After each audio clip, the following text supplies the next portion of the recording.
We had been together for 8 years, married for 5. The rhythm of our days had settled into a kind of comfortable choreography. Coffee at 6, her belly growing with our first child, emails and meetings spilling across my laptop screen, hers filled with hospital rounds, birthing classes, and the steady hum of, "Are you coming to dinner?" That was Ashley, soft-spoken, smart, intensely private.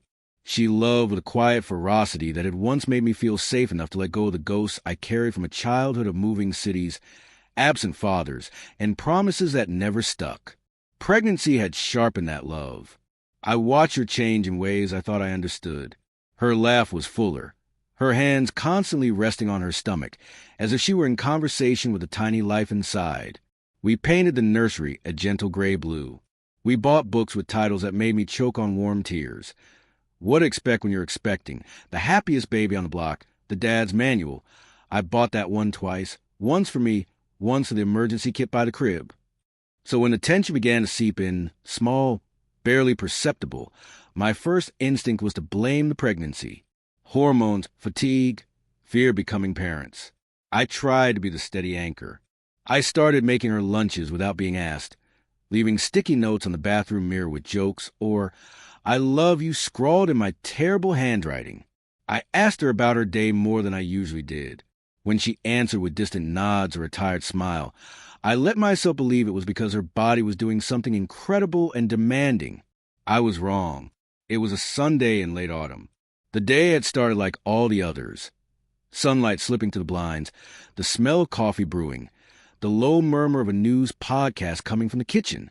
Ashley had gone out to pick up a few things for the baby's shower we planned for the following weekend. I was alone. Purposely, I liked the quiet, sitting with my laptop at the dining table, trying to finish a presentation for work. The ping that stopped me wasn't loud. It was an innocuous buzz from her phone, which was charging on the counter. I glanced up, saw the screen light, and then, because I'm too trusting by nature and because nothing in my life had ever prepared me to do what I did next, I reached over and picked it up. It wasn't an invasion. Not in that moment. I told myself I was just checking a reminder she'd forgotten. There was a notification, the messaging app icon with a red dot. Without thinking, I swiped, and the screen unlocked because she had left the phone logged in. The message thread was near the top. One name, Evan. I froze. It was like the world held its breath for a second. Evan, her ex-boyfriend from college. The one she described as a chapter one closed a long time ago, over our first-year anniversary dinner. The one whose name I'd smiled at, relieved that the past she carried had turned into harmless stories. Evan. The top message wasn't threatening. It was mundane. "You okay? Haven't heard from you in a while." I scrolled. My thumb moved, and as it did, the sliding scale of trust beneath me cracked. It wasn't just a couple of messages. It was a conversation layered, urgent, and intimate in the way that made my stomach drop. "I miss the way you used to feel safe. I don't know how to breathe with him around. You make me feel like I matter. I promised I'd never do this again. I didn't know I was lying to myself. You're pregnant. I know. I feel it. I should have stayed away. I can't. I love you. I'm so sorry." Those words appeared like flashes. The conversation jumped between memories and plans, between regret and justification, with a cadence that made the rhythm of my own heart sound foreign, all of it threaded through with undercurrents. Quiet confessions, emotional affairs masked as vulnerability, late-night exchanges that read like seduction disguised as solace. I scrolled further, and the proof came into focus. Photographs. Old ones, some from their college days, some recent. Her in a loose sweater, sunlight spilling across her hair, his arm slung carelessly across her shoulders. A voice memo that I didn't play. A plan they had made, buried in casual lines. "I'll be near your office just to talk. You're not getting enough sleep. I want to come by. I need to see you without the weight of his expectations." I sat there with her phone in my hand, and I could hear the sound of my own breath, strained, shallow. I thought of the way she'd told me, a month earlier, that she was feeling stretched thin, that she didn't feel herself lately. I had offered to go to counseling with her, suggested a weekend away. She'd smiled and said she just needed rest. I hadn't seen the storm forming, not the one she was standing in, and not the one she was helping create. The day collapsed around me. I didn't know what to do. I put the phone back down like setting a wound too deep to touch. I made coffee and sat there, fingers closed around the mug, staring at nothing. I wanted to call someone. My brother, my best friend Miguel. Instead, I called the number I had memorized for her OB, put off calling Ashley because I didn't know how to start. When she came back, her arms full of pastel balloons and paper decorations, I was waiting. The nursery was quiet, suspended between the bright chaos of preparations and the cold, dark truth I was carrying. She kissed me, breath warm, and the word surprise fluttered out of her like a prayer. She set the bags down, and I watched her, try to read her face like it was a map. I thought we could do the shower at the apartment, she said, a little too quickly. I got the cake from that bakery you like. Can we talk? I asked. She looked at me. Her smile faltered, just a fraction. Sure. Later? I'm tired. I didn't give her time. I dragged her into the living room, away from the decorations, away from the baby-scented candles. Ashley, I said, and the moment I opened my mouth, the sentence collapsed under the weight of all the things I could have said, but had no right to say. Who is Evan? Her face went pale.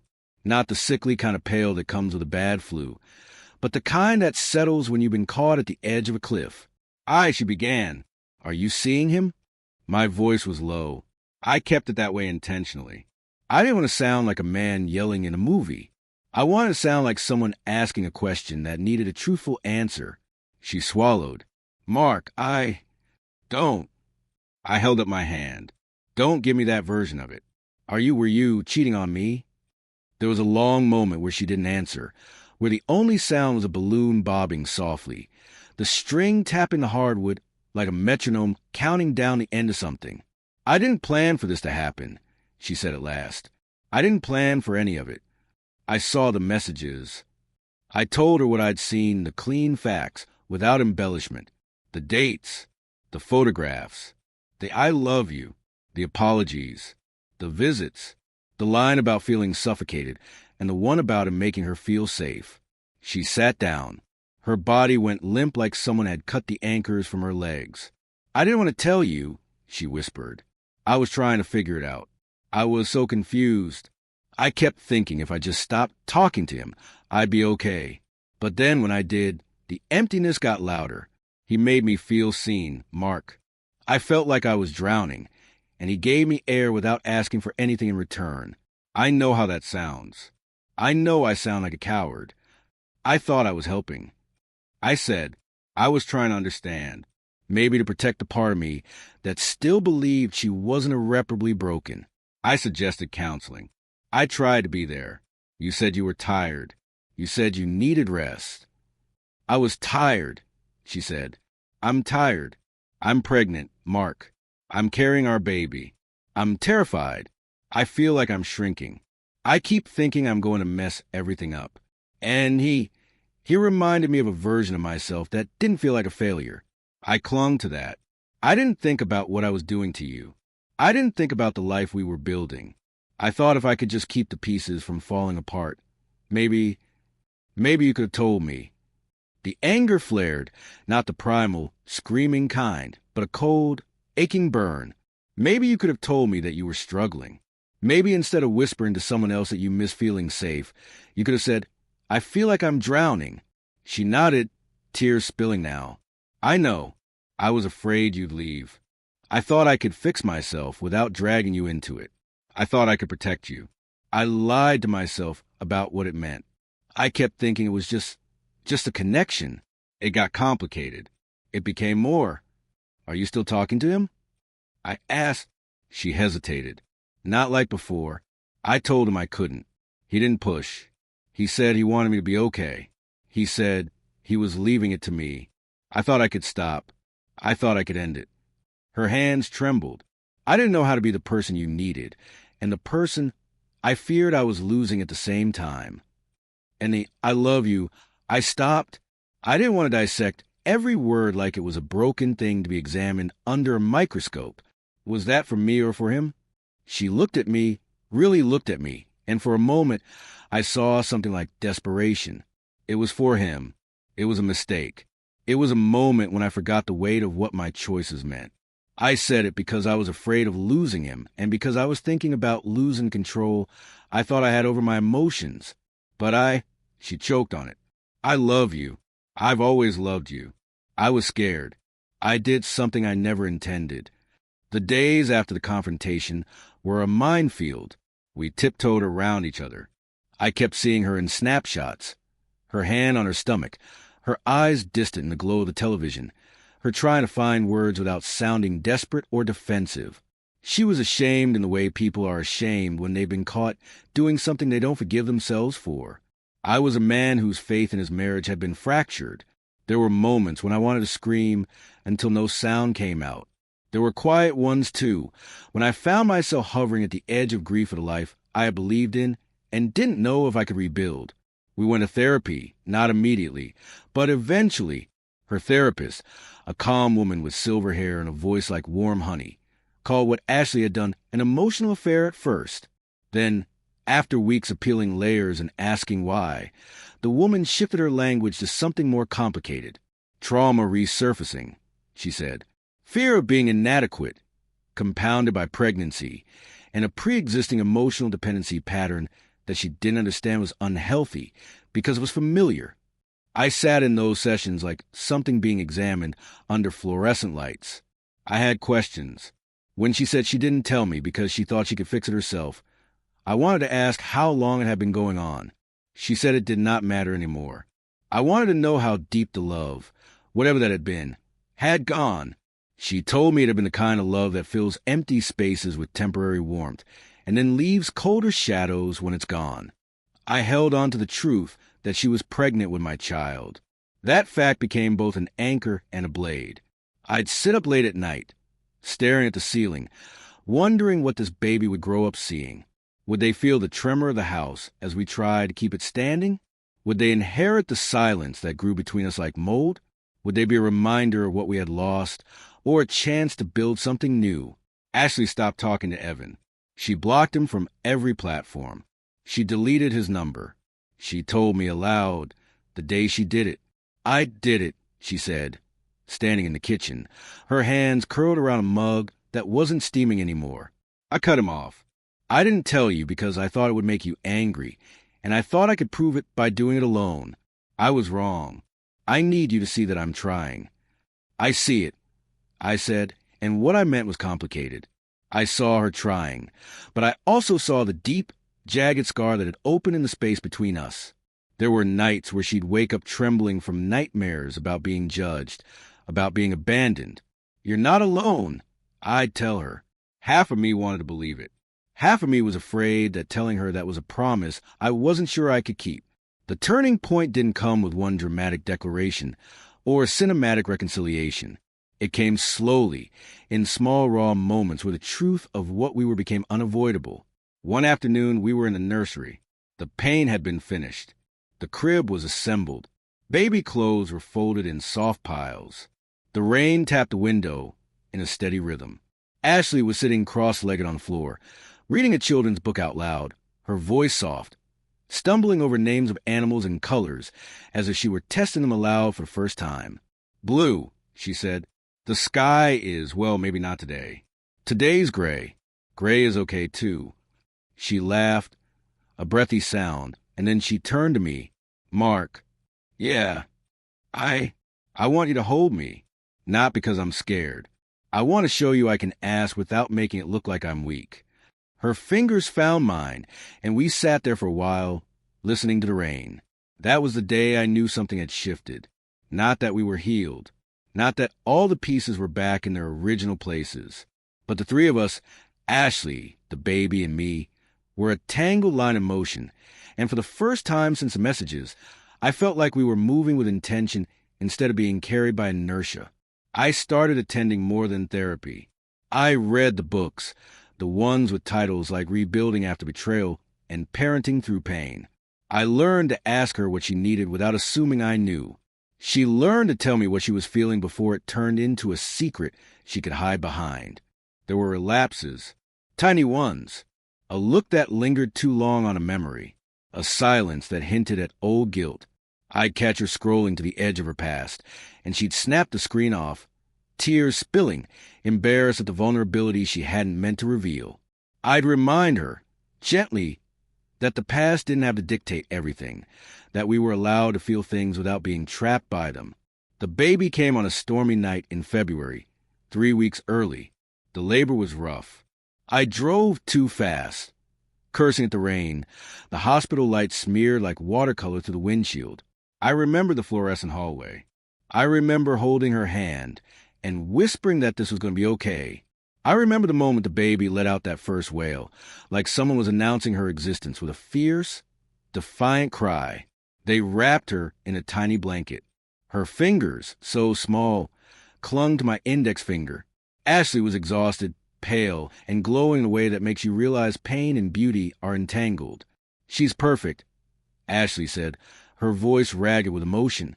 She looked at me, and for the first time since the messages, I saw no asterisk next to the words. There was no but hanging in the air. We did this.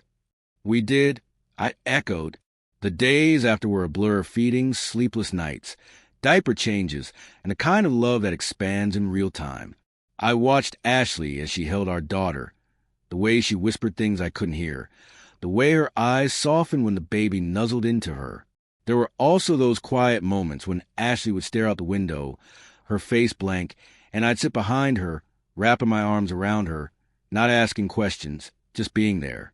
We didn't label the baby's arrival as our redemption. We didn't pretend that pain had disappeared.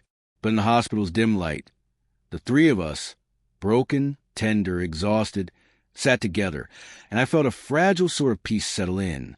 The months that followed were a test. We went to support groups. I joined a men's therapy circle online, men who had sat where I'd sat, who had felt the betrayal tooth and nail, and who were trying to choose again and again to show up. Ashley started volunteering at a clinic, helping other pregnant women who felt lost. She would come home and talk about women who had stories like hers. And she would cry, not out of guilt, but out of something that felt like purpose. One evening, a year after messages, Ashley found herself on the couch, our daughter asleep in her arms. I was in the kitchen, making dinner, the smell of garlic and onions filling the apartment. She called me over. "I want to tell her," she said, "when she's older, about everything, not to hurt her, to show her that people make mistakes, and some of them are big, and some of them are the kind you claw your way out of. I want her to know we didn't hide. We tried." I sat next to her. "Do you think she'll understand?" I asked. "She'll understand because she'll see us choosing her every day," she said. "That's what matters. Not that we were perfect, but that we were honest, that we didn't let fear make us liars." I nodded. The choice was clear. The story of what happened to us wouldn't be a secret that defined our daughter's childhood.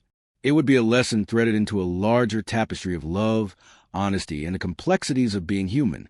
Years later, when our daughter, Emma, was old enough to ask questions about the scar on my left palm from the time I tried to fix the old fence, or why her mother sometimes cried during thunderstorms, we navigated those conversations with the same care we'd learned to use on ourselves. The story of Ashley and Evan was one we told differently. It was a story about loneliness, fear, and a dangerous siren song of nostalgia when the present feels too heavy. It was also a story about repair, about two people who broke the rules of their own marriage and then spent years learning to build new ones, stronger, more flexible, and honest. Ashley and I didn't become the naive, untested lovers we once were. We became something more. Scarred, yes. Wiser, hopefully. Parents who made mistakes and apologized for them. People who learned that love is not a constant, but a series of decisions, some small, some monumental, made every day.